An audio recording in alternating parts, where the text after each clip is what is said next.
Анан моюнчунун кийиминин жаздым эле ошону окуп берейин. Моюнчу урсун. Моюнчулар баатыр баба урпагы. Моюнчулар келечекке кадам таштап, жакшылыктан үмүттү үзбөгүлө.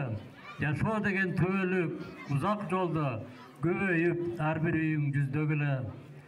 Дайым болуп туугандарын тымакта, бири-бириңди ар дайым сыйлагыла. Бабалардан уланып келе жаткан ынтымактын тамырын кыйбагыла. Улууларды кичүүлөр сыйлагыла, жамандыкка бири-бириңди кыйбагыла. Анткени бир атанын балдарыбыз, бабалардын арбактарын сыйлагыла.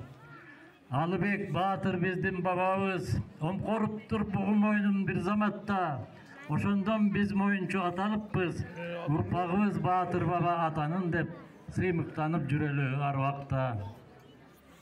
Эр азамат, аруак үйдүн туусу, аялзат болгондо эми үйдүн куту. Ынтымак болгон үйдө ырыс болот, куттуу үйгө кубаныч күлкү толот. Андай үйгө байырлап бакыт конот. Байыртадан акылман аялзаты, көбөйтүп эл тукумун улап келген.